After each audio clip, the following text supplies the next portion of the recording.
Oui, notez là-bas. Hein.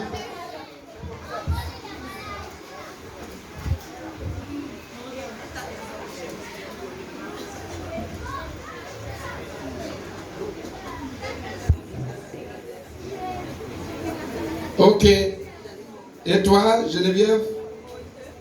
Numéro 2. Waouh.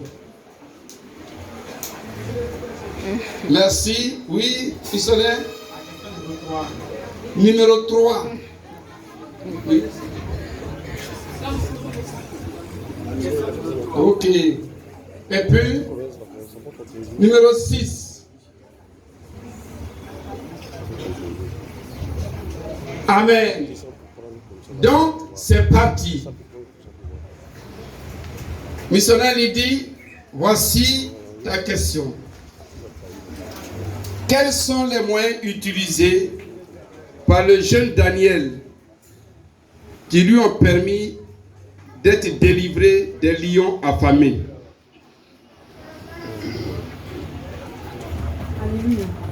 Écoutez bien, hein, c'est important pour tout le monde. La réponse est importante pour tout le monde. Ça nous instruit tous. Les moyens qui ont permis à Daniel d'être délivré de la force au lion sont les suivants. Daniel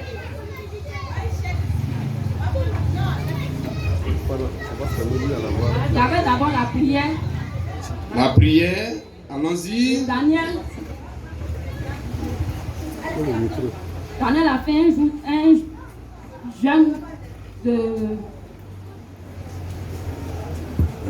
Daniel priait pendant 3 jours. Ok. Et Daniel, vraiment, c'est un homme qui était intègre, il demeurait toujours dans la prière. Malgré les fausses accusations à son égard, mais Daniel priait toujours. Daniel partait toujours dans la chambre haute pour toujours implorer la grâce de Dieu.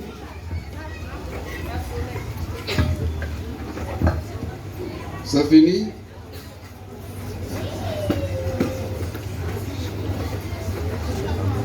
Ça finit?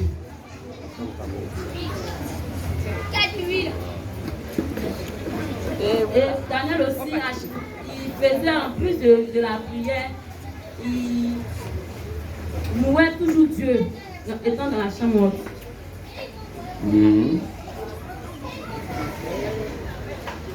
Ok. Ça finit? Ça finit. Acclamons le Seigneur.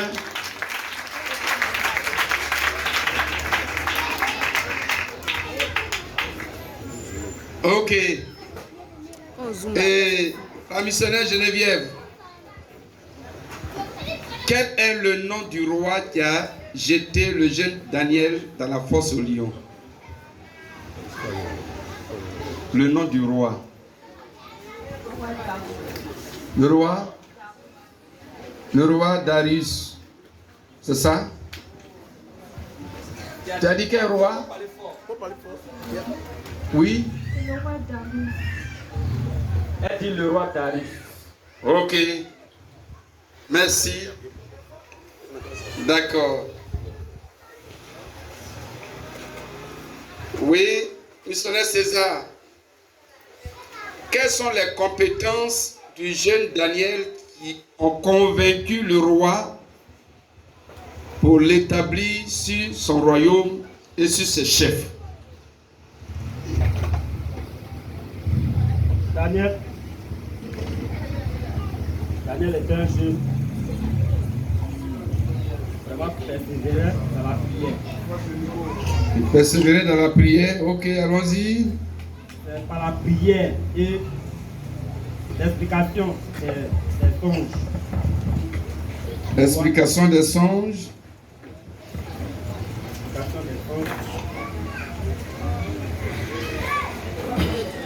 Et il craignait pour Dieu.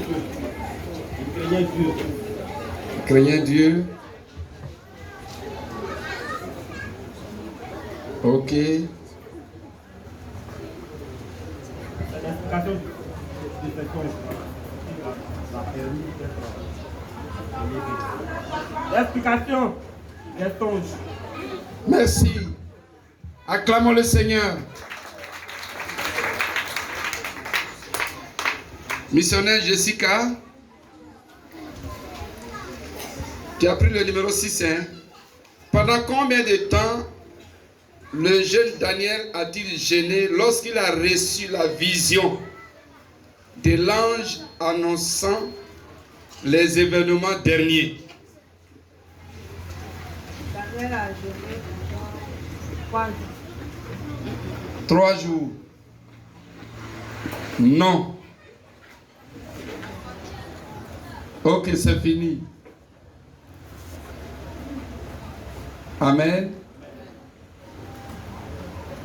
Donc, le jury, qu'est-ce qu'on fait? Les personnes éliminées déjà, vous les annoncez, vous annoncez leur nom, et puis les personnes qui doivent rester pour continuer, voilà, elles restent. Il y a la missionnaire Lydie. Je pense qu'elle allait un peu sur la voie. Elle peut rester. Et la missionnaire Jessica. Jessica, elle peut rester. Geneviève, oui. Geneviève, elle peut rester.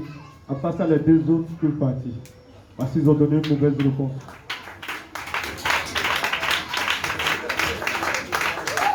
Merci. Acclamons le Seigneur. Acclamons le Seigneur. Voilà. Plus fort que ça, hein. Acclamez, acclamez, acclamez. Non, vos acclamations sont lourdes.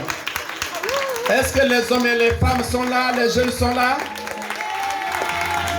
Derrière là-bas, qu'est-ce qui se passe? Acclamez votre Jésus. Hey. Tout le monde acclame le Seigneur. Amen. Maintenant la finale. Amen. Donc ici, on ne choisit pas de questions. Ça, ce sont les pénaltys. Direct. Donc, la question est la suivante.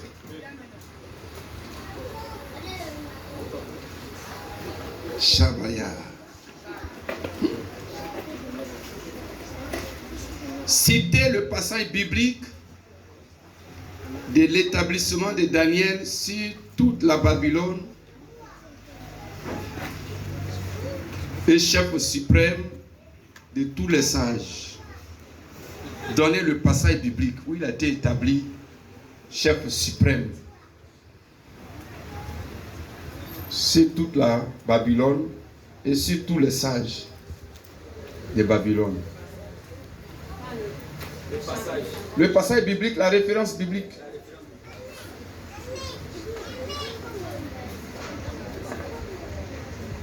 Shabaya. C'est dans le livre de Daniel. Daniel, le chapitre 2.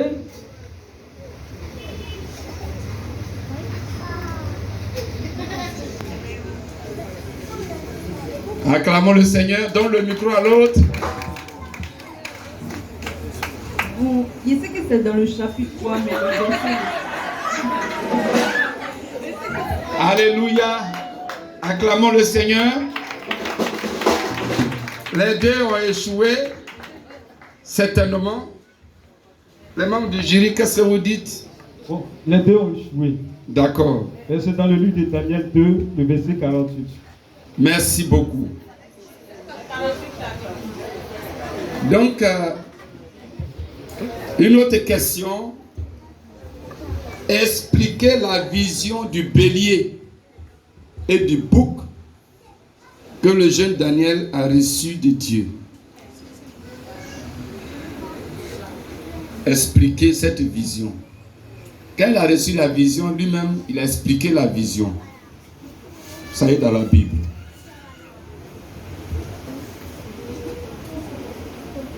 Dans le micro. À Lydie.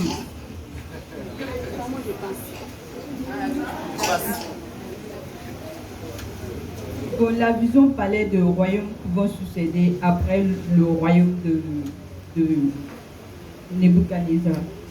Et Dieu a dit à Daniel que Allons-y.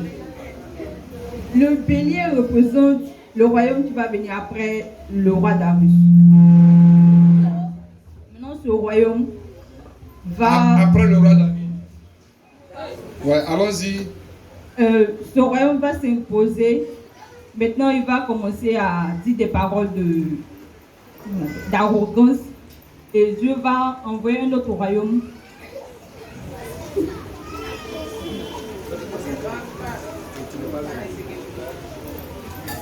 Dieu va envoyer un autre royaume pour venir.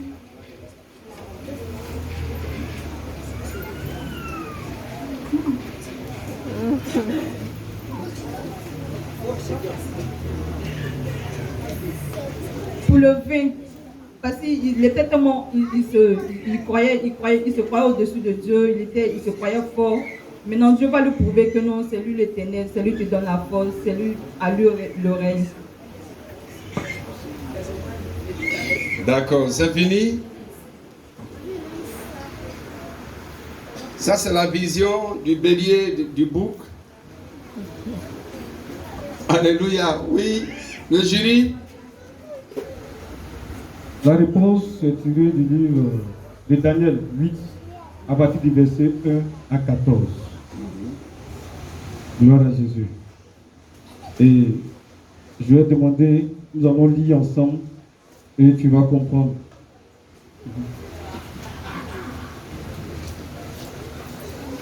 Je lis la parole. La 3e année du règne du roi Belchassar, moi, Daniel, j'eus une vision, outre celle que j'avais eue précédemment. Lorsque j'eus cette vision, il me sembla que j'étais à Suse, la capitale dans la province d'Élam. Et pendant ma vision, je me trouvais près du fleuve Doulaï. Je levais les yeux, je regardais, et voici, un bélier se tenait devant le fleuve, et il avait des cornes. Ses cornes étaient hautes, mais l'une était plus haute que l'autre, et elle se leva la dernière. Je vis le bélier qui frappait de ses cornes à l'Occident, au septentrion et au midi. Aucun animal ne pouvait lui résister, et il n'y avait personne pour délivrer ses victimes. Il faisait ce qu'il voulait, et il devint puissant. Quand je regardais attentivement, voici un bouc venait de l'Occident et parcourait toute la terre et à sa surface, sans la toucher.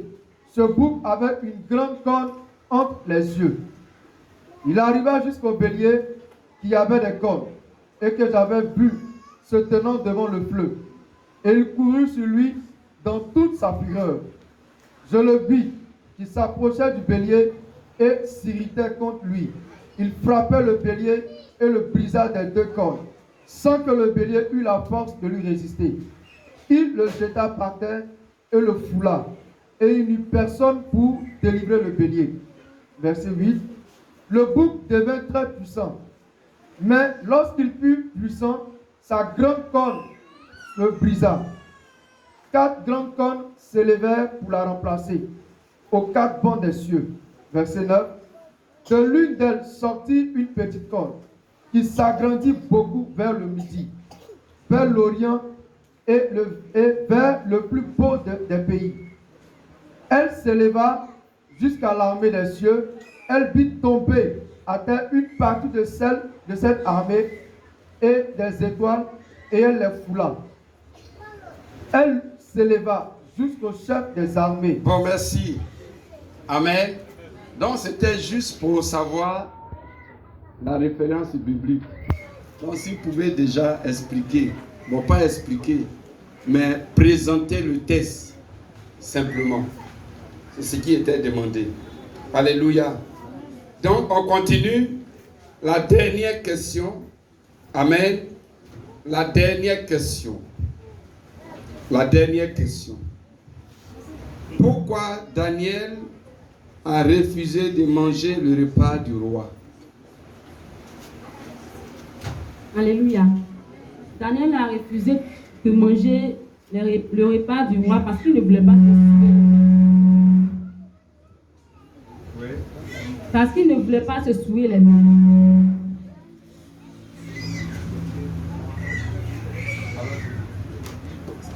Daniel a refusé de manger les mains du roi parce qu'il ne voulait pas se souiller les mains. Voilà.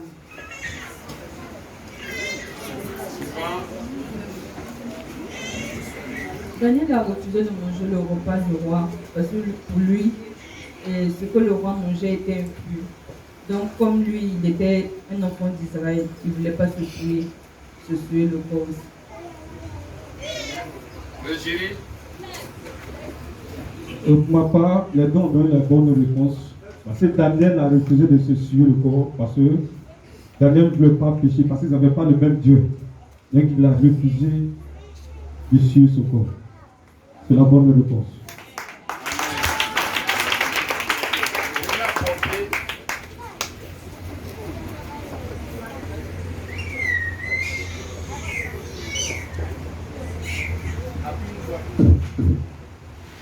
Je vais apporter une précision. C'est la missionnaire Jessica qui a donné la bonne réponse. Parce que c'est elle qui a précisé. Elle a dit qu'il a refusé de se souiller les mains. Ouais, souiller les mains. Voilà. Maintenant, elle a dit parce que il a refusé de se souiller les mains parce que le repas du roi est impur. C'est elle qui a donné la vraie réponse avec précision. Alléluia. Voilà. Acclamons le Seigneur. Donc, on va s'arrêter là. Amen. Voilà.